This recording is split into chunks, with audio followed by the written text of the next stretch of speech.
नमोऽस्तु सूर्याय सहस्ररश्मये सहस्रशाखान्वितसम्भवात्मने सहस्रयोगोद्भवभावभागिने सहस्रसङ्ख्यायुधधारिणे नमः।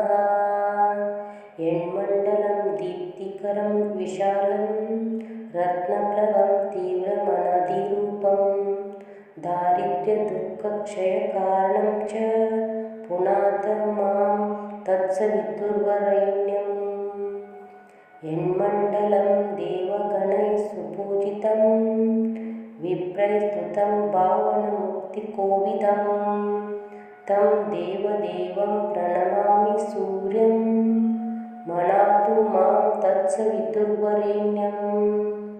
यन्मण्डलं ज्ञानगणत्वगम्यं त्रैलोक्यपूज्यं त्रिगुणात्मरूपं समस्ततेजोमयदिव्यरूपं पुनातु मां तत्सवितुर्वरेण्यं।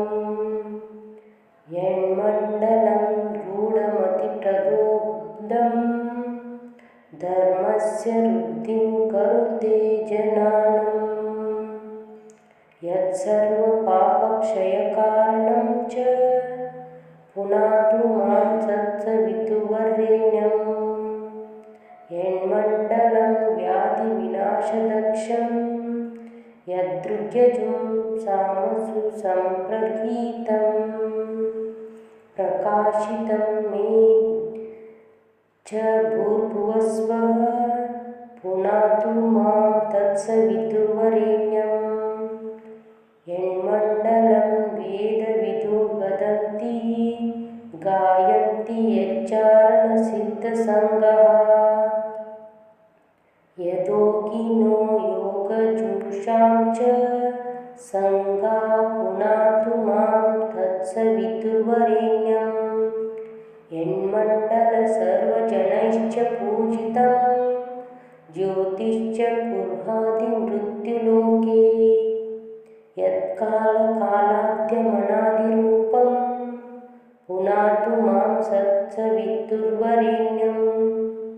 यन्मण्डलं विष्णुचतुर्मुखज्ञं यदक्षरं पापहरं जननां यत्कालकल्पवृक्षयकारणं च पुनातु मां तत्सवितुर्वरेण्यं। यन्मण्डलविश्वसृजं प्रसिद्धम् उत्पत्तिरक्षप्रलयप्रकल्पम् यस्मिन् जगत्संहरेत्यखिलं च पुनातु मां तत्सवितुर्वरेण्यं।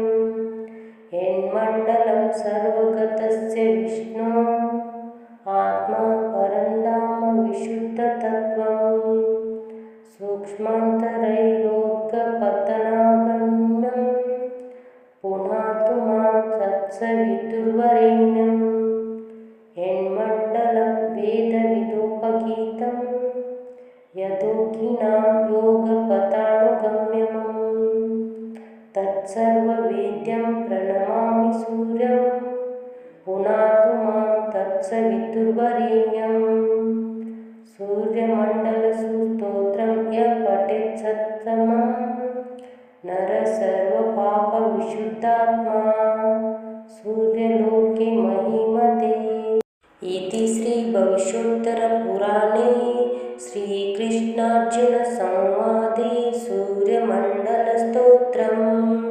ॐ नमो भगवान् श्रीसूर्यनारायणस्वामिये नमः।